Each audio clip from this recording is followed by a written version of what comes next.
Good morning, everybody. Today I'm here to talk to you about my Random NPC Generator. I built this in Microsoft Excel. It's the tool I use as a Dungeon Master whenever my players want to interact with an NPC that I didn't plan for. When they want to bribe a random guard, or when the rogue asks who's nearby for me to pickpocket. So with this tool I can quickly respond with, the guard here is a human female, with a large forehead and a short but slim build. And that's usually enough to start embodying this NPC for a quick interaction. It's enough to make them a real character in the world.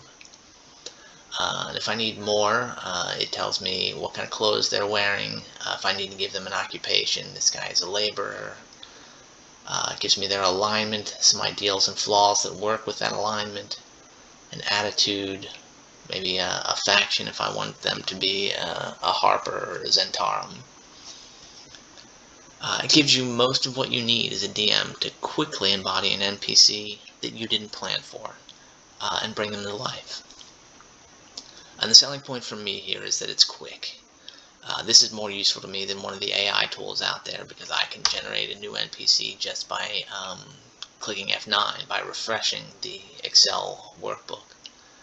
So now I have a shield dwarf who's missing teeth, or a very orcish half-orc who's flamboyantly dressed as a highway robber. It's chaotic good. Something that will make this NPC unique and not just, oh, it's a guard named Steve. Speaking of names real quick, it does have, there's a name spot for you to fill in, but it has the fantasy name generator URL built in, so you can click on it and quickly generate a name if you don't already have that up as a DM.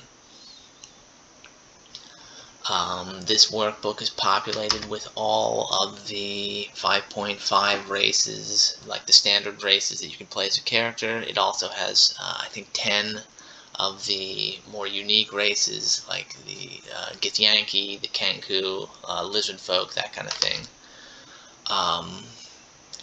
It's smart enough to create, to use the real population distribution of the Sword Coast, i.e., there are more humans than dwarves, for example, so this will generate more humans than dwarves. There are more dwarves than Githyanki, so this will generate more dwarves than the Githyanki. It also it generates more neutral characters than good or evil characters. It generates more lawful characters than chaotic characters, just by a little bit, to reflect a true population distribution. Let's see, there are 75 different ideals baked into this.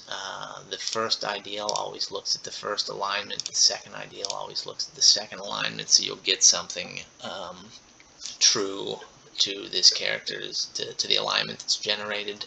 You can get something that makes sense to run with. And that's it. That's really the summary. I use this at every session. Every time somebody says, "Who's in this tavern? Who can we buy a drink for?" to start asking questions about what's going on around here. There's a forest gnome with freckles at a table in the corner. There's a halfling with heavy facial piercings, who's flamboyantly dressed at the bar. It's an easy way for me to quickly say, here's a real character in the world who you might meet. So I hope you enjoy. Thank you.